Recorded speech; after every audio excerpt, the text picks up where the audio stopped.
कि जेब पर फिर पड़ सकता है बड़ा बोझ। जी हां, अगले 3 से 6 महीनों में 10 से 12% तक टेलीकॉम जो कंपनियां हैं वो दरें और टैरिफ बढ़ा सकती हैं। एक्सिस कैपिटल का दावा है कि कंपनियां जल्द अब रिचार्ज की कीमतें यानी टैरिफ बढ़ा सकती हैं। एयरटेल ने 299 वाला प्लान हटाकर उसे 349 कर दिया है। तो देखिए, टैरिफ बढ़ रहे हैं, टैक्सेस बढ़ रहे हैं। अगर आप मोबाइल यूज़र हैं तो आपके लिए खबर बहुत ज़रूरी है। मोबाइल फ़ोन का इस्तेमाल करने वालों के लिए खबर अच्छी नहीं है, यानी आप जो रिचार्ज कराते हैं, प्रीपेड या पोस्टपेड जो फ़ोन आप यूज़ करते हैं, अब उनके जो चार्जेस हैं आने वाले दिनों में बढ़ सकते हैं। मोबाइल रिचार्ज कराना और महंगा होने जा रहा है। एक्सिस कैपिटल जो कि एक फर्म है, उसके एग्जीक्यूटिव डायरेक्टर गौरव मल्होत्रा के मुताबिक भारतीय टेलीकॉम कंपनियां अगले 3 से 6 महीनों के भीतर रिचार्ज जो आप रिचार्ज कराते हैं उसकी कीमतों में 10 से 12% तक का इजाफा कर सकते हैं। मार्केट एक्सपर्ट्स कह रहे हैं कि कंपनियां अपना प्रति यूजर औसतन रेवेन्यू यानी ARPU बढ़ाने के लिए ये कदम उठा रही हैं। इसका शुरुआती असर दिखना भी शुरू हो चुका है। भारतीय एयरटेल ने अपने लोकप्रिय प्लान 299 वाले प्लान को अब बढ़ाकर 349 कर दिया है, यानी 100 रुपये 200 रुपये वाले जो प्लान है अब आपको 50-60 रुपये महंगे मिल सकते हैं। सीधे 16% तक का इजाफा फिलहाल उसमें दिख रहा है, क्योंकि 299 का जो चार्ज था वो सीधे 349 कर दिया गया है। कंपनियां अपने रेवेन्यू टारगेट्स को पूरा करने के लिए ऐसा कर रही हैं। पर यूज़र जो रेवेन्यू अर्निंग्स हैं उसमें इजाफा किया गया है, क्योंकि जो कॉस्टिंग है इन्फ्लेशन की वजह से, फ्यूल महंगा होने की वजह से, कॉस्ट ऑफ जो टावर्स है उसकी वजह से ये हो रहा है। और अतुल रंजन ज़्यादा जानकारी के साथ जुड़े। अतुल, हालांकि एक्सिस कैपिटल ने ये जो रिव्यू दिया है रेटिंग एजेंसी ने, लेकिन इससे पहले भी मैं आपको बताऊं कि पिछले 3 महीने पहले ही चाहे वो जियो हो, चाहे वो वोडाफोन कंपनी हो जिसने अभी अपना इंटरचेंज किया है नाम, या एयरटेल हो, इन सब ने अपनी टैरिफ बढ़ा दी हैं ऑलरेडी।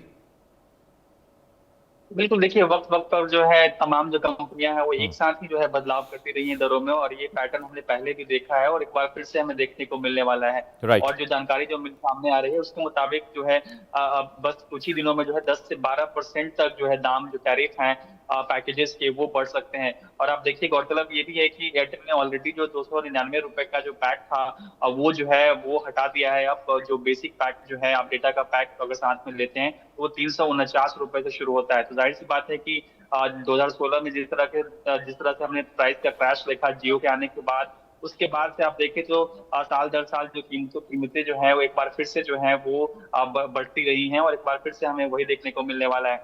अब जो कंपनियां हैं उनका ये कहना है, जो दलील जो उनकी तरफ से ये आती है कि चूंकि 5G स्पेक्ट्रम जो एलोकेशन हो रहा था उस दौरान जो है काफी भारी मात्रा में जो है उनको जो है कर्ज लेना पड़ा था, जिसके बाद उस कर्ज को रिकवर भी करना होता है, ताकि अगला जब 6G का स्पेक्ट्रम आए तो उस दौरान जो है फाइनेंशियल अतिरिक्त जो है फाइनेंशियल बोझ जो है वो कंपनियों को ना झेलना पड़े। ये जो है दलील उनकी तरफ से आती है।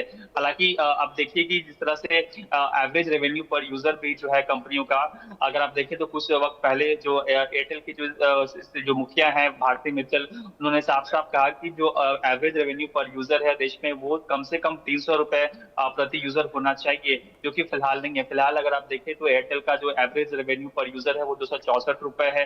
वहीं जो जियो कंपनी है उसका 215 रुपए और वोडाफोन आइडिया का 177 रुपए। और उसको जो कोशिश है, तमाम कंपनियों की कोशिश है कि उसको जो है बढ़ाकर 300 रुपए प्रति यूजर तक ले जाया जाए। यानी कि ये ही वृद्धि जो है केवल ये आखिरी वृद्धि नहीं होने वाली है। जो यूजर्स हैं, जो उपभोक्ता है, उनको तैयार रहना चाहिए कि आगे भी जो है इसमें वृद्धि देखने को मिल सकती है। जब तक ये कंपनियों का जो एवरेज रेवेन्यू पर यूजर का टारगेट 300 रुपए तक नहीं पहुंचता, तब तक आप समझ सकते हैं कि जो वृद्धि है वो आगे भी हमें देखने को मिलने वाली है। तो ये जो है दलीलें जो है कंपनियों की तरफ से आई हैं, जिससे सीधा सीधा जिसका वित्तीय बोझ जो है वो उपभोक्ताओं को उठाना पड़ सकता है। अब हालांकि देखिए, ये जो रेट्स बढ़ते हैं वे पूरी तरह से मार्केट डिटरमिन्ड होते हैं, इनमें सरकार का जो है कोई दखल नहीं है।